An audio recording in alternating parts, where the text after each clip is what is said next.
Welcome friend, welcome to my channel. Friends, कैसे हैं आप? मैं उम्मीद करता हूं आप लोग अच्छे होंगे और स्वस्थ होंगे। फ्रेंड्स, आज आपको बताएंगे सुकम सार्क इन्वर्टर के बारे में, जो कि चार्जिंग प्रॉब्लम आने पर आपको कहां डायग्नोस करना है और सर्किट डायग्राम के हिसाब से आपको हम समझाएंगे।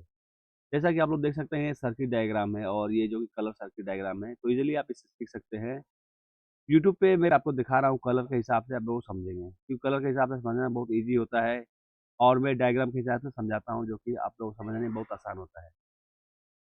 तो आप लोग मेरे चैनल पर नहीं आए तो मेरे चैनल को सब्सक्राइब कर दीजिएगा और ठीक उसके बगल में नोटिफिकेशन का बेल है, उसको क्लिक कर दीजिएगा लेटेस्ट वीडियो अपडेट पाने के लिए। दोस्तों, आज का वीडियो हम लोग स्टार्ट करते हैं। तो देख सकते हैं आप, ये है चार्जिंग सेक्शन सुकम सार के एसएमडी बोर्ड की है ये। तो सबसे पहले आप समझेंगे इसमें कि इसकी जो चार्जिंग की पल्स निकलती है वो कहाँ से निकलती है। देख सकते हैं आप में माइक्रो आईसी के पिन नंबर 26 से जो किसी चार्जिंग पल्स निकलती है और ये चला जाता है NE555 टाइमर आईसी के पिन नंबर 4 में। पिन नंबर 4 जो होता है दोस्तों, ये रीसेट होता है। तो ये रीसेट इनपुट है। जब यहाँ पे सप्लाई आने के बाद ही ये इसकी जो आउटपुट है पिन नंबर 3, ये आउटपुट है, इसे आउट निकलेगी और जाके ये स्विच करेगा। तो पिन नंबर 4 जो है आपका, ये स्विचिंग यहाँ पे इनपुट किया जाता है। जब यहाँ पे स्विच करने के बाद ही पिन नंबर 3 से आउटपुट होगा। पहले बात आप समझ लिए। और दोस्तों, इसमें ये ऑसिलेशन सेक्शन का यही काम करता है। यहाँ पे जैसे वोल्टेज आएगी उस हिसाब से ये ऑसिलेशन काम करेगा। तो यहाँ पे पिन नंबर 2 जो है आपका इनपुट होता है। लेकिन आप देख सकते हैं यहाँ पे पिन नंबर 26 से पिन नंबर 4 में यहाँ पे इनपुट किया गया है। तो पिन नंबर 2 यहाँ पे इनपुट किया गया था, पिन नंबर 2 में ही फ्रिक्वेंसी जनरेट किया जाता है। जैसा कि आप लोग देख सकते हैं, पिन नंबर 2 में ही फ्रिक्वेंसी जनरेट किया जाता है। तो हर एक फ्रिक्वेंसी जनरेट करने के लिए एक पीएफ लगा रहता है। जैसा कि आप लोग देख सकते हैं, यहाँ पे एक कैपेसिटर लगा हुआ है, यही ये फ्रिक्वेंसी ये जनरेट करता है। और फ्रिक्वेंसी का जो टाइमिंग होता है, वो यहाँ पिन नंबर 4 से ही उसको पल्स को हम लोग स्टेप अप स्टेप डाउन कर सकते हैं। तो यहाँ पिन नंबर 26 जो है कि माइक्रो आईसी से यहाँ पे फ्रिक्वेंसी देता है और इसी हिसाब से ये फ्रिक्वेंसी को स्टेप अप स्टेप डाउन करता है। तो आप देख सकते हैं यहाँ पे, तो देख सकते हैं पिन नंबर जो 6 है और पिन नंबर 2 है, यही आपका मेन इनपुट है। यहीं से जो कि फ्रिक्वेंसी ये जनरेट होता है और पिन नंबर 2 में इनपुट होता है। लेकिन ये पिन नंबर 3 से निकलता नहीं है। कब निकलेगा? जब पिन नंबर 4 से ये सिग्नल इनपुट होगा, तभी जाके यहाँ से पिन नंबर 8 देख सकते हैं, इसकी ये पॉजिटिव सप्लाई यहाँ पे इनपुट होता है और पिन नंबर 1 जो है इसकी नेगेटिव सप्लाई है, यानी ग्राउंड यहाँ पे है। तो यहाँ पे 1 ग्राउंड और 8 आपका सप्लाई है। पिन नंबर 2 जो है कि आपका इनपुट है, पिन नंबर 3 आउटपुट है और रीसेट जो सप्लाई है पिन नंबर 4 है। ठीक है। तो जैसे पिन नंबर 4 पे सप्लाई आएगी, माइक्रो आईसी से सिग्नल आएगा चार्जिंग के लिए, उस पीरियड में पिन नंबर 3 से आउट हो जाएगा। और आउट हो गया, देख सकते हैं यहाँ पे रेजिस्टेंस R35 2.2 के का रेजिस्टेंस के थ्रू वोल्टेज को यहाँ पे थोड़ा सा स्टेप डाउन किया जाता है, क्योंकि वोल्टेज यहाँ पे जो है आएगी ये 5 वोल्ट के आसपास यहाँ पे होगा। ये वोल्टेज को कम करके यहाँ पे 0.6 वोल्ट यहाँ पे बनाया जाता है। और ये जो है 0.6 वोल्ट जो होता है, हर एक ट्रांजिस्टर के लिए सफिशिएंट वोल्टेज होता है, उसी के हिसाब से वो वोल्टेज होता है। वहाँ पे वोल्टेज बढ़ जाएगी तो ट्रांजिस्टर वो खराब हो जाएगा। इसे वोल्टेज कम होने से इसकी जो आउटपुट है वो कम होगी, लेकिन खराब नहीं होगा। 0.7 तक आप यहाँ पे वोल्टेज दे सकते। इसे एबव देंगे तो ये खराब हो जाएगी, तो आपको यहाँ पे ये ध्यान रखना। देख सकते हैं पिन नंबर, यहाँ पे देख सकते हैं, यहाँ पे ये Q8 है, 1000 ट्रांजिस्टर है ये ड्राइवर सेक्शन का काम करता है, ये ड्राइवर ट्रांजिस्टर है। तो यहाँ पे ये जो स्विचिंग आएगी, यहाँ पे ये एम्पलीफाई करेगा और एम्पलीफाई करेगा, यहाँ पे 0.6 वोल्ट आएगा। तो यहाँ पे जो नेगेटिव सप्लाई है, अगर यहाँ पे अगर सप्लाई आ जा रही है, तो यहाँ पे जो नेगेटिव सप्लाई है, ये जो कलेक्टर से आउट हो जाए, या फिर ये कह सकते हैं कलेक्टर की जो वोल्टेज है वो नेगेटिव पे ये समाप्त हो जाएगी। तो इस पीरियड में यहाँ पे जो नेगेटिव सप्लाई बनेगा और एक साइड में आप देख सकते हैं पॉजिटिव सप्लाई यहाँ पे है। यहाँ पे ये पॉजिटिव सप्लाई है।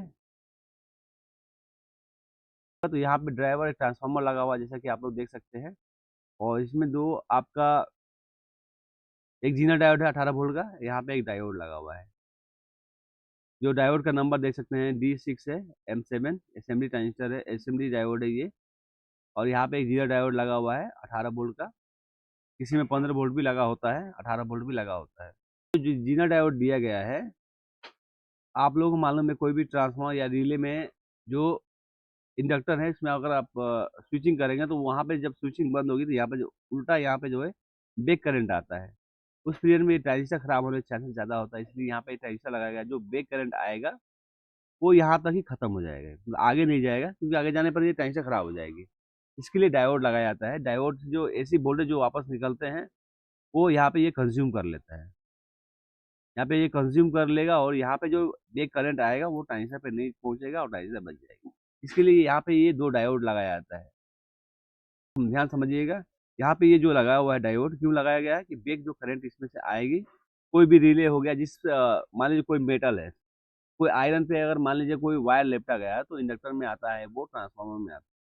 तो इंडक्टर में जब आएगा तो उसमें अगर स्विच देंगे आप तो स्विचिंग जनरेट करेगा वो। जैसे इसमें आप करंट छोड़ देंगे तो वापस वो बेक आता है करंट। इसके लिए डायोड लगाया गया है, बेक आने पर ये ट्रांजिस्टर खराब ना हो, ठीक है। और यहाँ पे एक रेजिस्टेंस देख सकते हैं R31 है 4.7 के का, जो यहाँ पे जो सप्लाई आ रही है पिन नंबर 3 से, ये सडनली इंक्रीज और डिक्रीज ना हो के लिए। जैसे कि मान लीजिए यहाँ पे इसको ओपन कर देंगे तो इसका जो वोल्टेज है अचानक इसमें जो क्या बीट करेगा, उस पीरियड में क्या होगा, ये अचानक इसमें हीट करेगा, उस पीरियड में ये ट्रांजिस्टर खराब हो जाएगी। इसके लिए यहाँ पे जो वोल्टेज आएगी सडनली इंक्रीज ना हो। रेजिस्टेंस लगाया हुआ है, इसको वोल्टेज डिवाइडर कहते हैं। यहाँ पे जब वोल्टेज आएगा वो कांस्टेंट रहेगा और इंक्रीज डिक्रीज सडनली नहीं होगा। तो यहाँ पे जो ड्राइवर ट्रांसफार्मर है इसमें एसी जनरेट होगा, ठीक है। तो यहाँ पे जो इनपुट हुआ है एक वाइंडिंग है, जैसा कि आप लोग देख सकते हैं, और आउटपुट में 2 वाइंडिंग निकाला गया है। आउटपुट 2 वाइंडिंग है, तो यहाँ पे जो वाइंडिंग है 2 वोल्ट एसी बनेंगे। एसी क्यों बनेंगे? यहाँ के स्विचिंग होगा तो यहाँ पे 2 वोल्ट बनेंगे। इसी 2 वोल्ट से जो कि आपका आउटपुट में जो एसीआर है, ये एसीआर ऑन होगा। एसीआर ऑन होने के लिए देख सकते हैं यहाँ पे जो कैथोड है, और कैथोड के बाद में यहाँ पे जो एसी निकल रहा है इसको डीसी में कन्वर्ट करके यहाँ पे एक रेजिस्टेंस है 47 ओम्स, और यहाँ पे जो कि इसकी गेट पे सप्लाई दिया गया है। दोस्तों जैसे मॉसफेट में गेट होता है, एसीआर में भी सेम गेट होता है, ठीक है। लेकिन इसकी जो कि डायरेक्शन अलग होती है।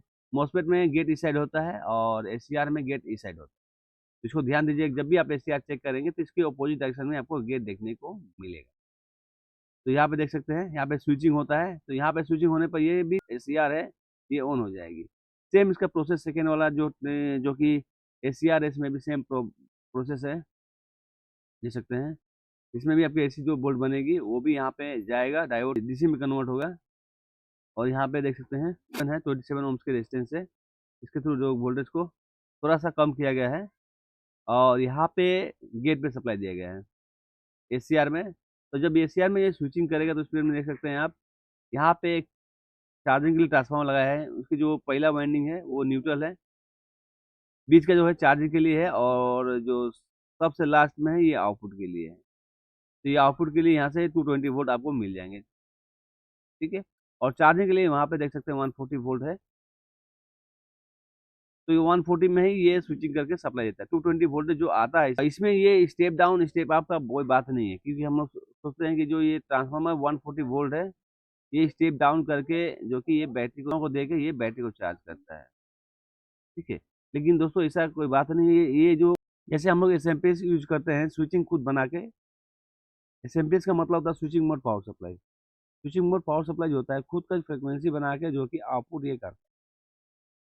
इसी तरह इसमें भी है आपका जो कि ये खुद का फ्रिक्वेंसी जनरेट करेगा और बैटरी के हिसाब से इसको फ्रिक्वेंसी जनरेट करेगा, उस हिसाब से बैटरी को चार्ज करके बैटरी को जल्दी ये चार्ज कर लेता है। क्योंकि बैटरी की जो चार्जिंग की प्रोसेस है उसमें आपके मैंने पहले बता चुका हूँ, उसमें चार्जिंग की स्टेज अलग अलग होती है। तो यहाँ पे फ्रिक्वेंसी के हिसाब से ये चार्जिंग को स्टेज को कम बेसी वो करते रहेगा, तो आपसे चार्ज करेगा। यहाँ पे वोल्टेज को स्टेप अप स्टेप डाउन यहाँ पे ये नहीं करता है, यहाँ पे इसकी फ्रिक्वेंसी को कम कर बेसी करता है।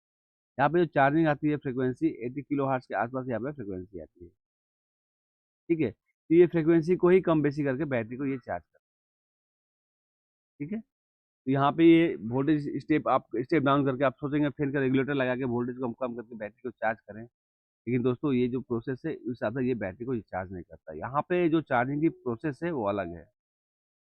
आप लोग देख सकते हैं वोल्टेज कम होने पर भी इसकी चार्जिंग एम्पियर जो है कि कॉन्स्टेंट रहती है, ठीक है। कभी आपका 140 से थोड़ा सा कम हो जाने पर भी चार्जिंग उतना ही रहता है, क्योंकि इसमें फ्रिक्वेंसी जनरेट होता है और फ्रिक्वेंसी के हिसाब से वोल्टेज को ये बूस्ट कर देता है, इस हिसाब से बैटरी को ये चार्ज करता है। समझिए कि ये सेम आपका एस एम पे जो चार्जर होता है उस तरह ये काम करता है। एक हम लोग जो चार्जर लेते हैं 72 वोल्ट का जो कि रेगुलेटर सिस्टम होता है, उसमें अब जो चार्जिंग जो कम बेसी करने के लिए उसमें अब रोटरी लगा रहता है। वो रोटरी से वोल्टेज को ही कम बेसी कर सकते हैं या फिर एम्पियर को ही कम बेसी कर सकते हैं। लेकिन इसमें जो है कि ये फ्रीक्वेंसी से कम बेसी करता है, इसको आपको ध्यान देना है, ठीक है। तो आप लोग समझ गए चार्जिंग की प्रोसेस ये। अब दोस्तों हम लोग चलेंगे सर्किट में। सर्किट में जाने के बाद में सर्किट में अच्छी तरह से हम लोग और समझ लेते हैं। जैसा कि देख सकते हैं माइक्रो आईसी है यहाँ पे, मैंने बताया था आपको माइक्रो आईसी, ये माइक्रो आईसी है यहाँ पे। और आईसी की पिन नंबर 26 से सिग्नल निकलती है आउटपुट, और पिन नंबर 4 में जाता है, ठीक है। पिन नंबर 3 से निकलता है और यहाँ पे ट्रांजिस्टर है, ट्रांजिस्टर के थ्रू ये एम्पलीफाई करते हुए ये ड्राइवर ट्रांसफार्मर को देता है, जैसा कि आप लोग देख सकते हैं। और यहाँ पे जो ड्राइवर ट्रांसफार्मर से 2 वोल्ट बनते हैं एसी, उसको डायोड के थ्रू जो कि फिर इसकी जो एसीआर में दिया जाता है, जैसा कि आप लोग देख सकते हैं यहाँ पे एसीआर लगा हुआ है और यहाँ पे भी एसीआर लगा हुआ है, दिया जाता है। और एसीआर को क्या करता है, ये एसीआर ऑन हो जाता है, इसमें 220 वोल्ट जो घुस रही है इसमें इनपुट हो रही है, उस इनपुट सप्लाई को ये वोल्टेज को कम करके, समझिए बात, वोल्टेज को कम करके, लेकिन फ्रिक्वेंसी जो है कि ये वेरिएशन करती है, फ्रिक्वेंसी इसकी वेरिएशन होती है, उस हिसाब से ये बैटरी को ये चार्ज करता है। यहाँ पे 140 वोल्ट जब आप चेक करेंगे तो यहाँ पे आपको 90 वोल्ट का आसपास देखने को मिलेगा, 90 वोल्ट देखने को मिलेगा। तो यहाँ पे ये वोल्टेज को, ये फ्रिक्वेंसी को कम बेसी करके बैटरी को ये चार्ज करता है, और बैटरी को ये स्मूथली चार्ज करता है और कम समय में बैटरी को चार्ज करता है। देखिए बैटरी जैसे वोल्टेज कम, बैटरी जैसे डाउन होती है उस हिसाब से बैटरी जब चार्ज करता है तो उसकी जो चार्जिंग की जो प्रोसेस है, उसमें जो चार्ज होता है बैटरी, उसकी फ्रिक्वेंसी कम बेसी होता है। हम लोग सोचेंगे कि डायरेक्टली जो कि चार्जर, आप देखते हैं चार्जर में हम लोग डायोड लगा देते हैं और बैटरी को चार्ज करते हैं, वो चार्जिंग करने में बहुत समय लेता है। लेकिन इन्वर्टर से आप देखेंगे तो आपकी जल्दी 8 घंटा 6 घंटा में बैटरी को फुल चार्ज कर देता है। ये चार्ज करने का कारण क्या है? ये फ्रीक्वेंसी की वजह से होता है। फ्रीक्वेंसी उसकी कम बेसी होगी, उस हिसाब से बैटरी को चार्ज करेगा। Float charging, trickle charging, boost charging, इस हिसाब से जो फ्रीक्वेंसी जनरेट करता है और बैटरी को ये चार्ज करता है। इसकी स्टेज जो कि चेंजेस होते रहते हैं, और कितना स्टेज होता है मैंने प्रीवियस वीडियो में बता चुका हूँ, वहाँ पे आप लोग जाके देख सकते हैं। तो मैं आपको बताया ये सुकम सार की चार्जिंग की प्रॉब्लम आए तो आपको यहाँ पर ट्रेस कर सकते हैं। पिन नंबर 26 से जो कि आपका वोल्टेज निकलता है 1.2 वोल्ट, जैसा कि आप लोग देख सकते हैं यहाँ पे। और ये पिन नंबर 4 में जाता है, पिन नंबर 3 से आउट होके आपका जो कि ये ड्राइवर ट्रांसफार्मर को स्विच करता है। उसके बाद में यहाँ पे जो एसी वोल्टेज बनती है उस एसी को स्विच करता है। उसके बाद जो कि बैटरी को ट्रांसफार्मर में जो सप्लाई जाती है उसके से बैटरी को चार्ज। तो ये मेरा वीडियो कैसा लगा कमेंट बॉक्स में जरूर बताइएगा। अच्छा तो वीडियो को लाइक कीजिएगा, दोस्तों में शेयर कीजिएगा, और सब्सक्राइब करना ना भूलें दोस्तों। आज के लिए इतना ही। जय हिंद, जय भारत।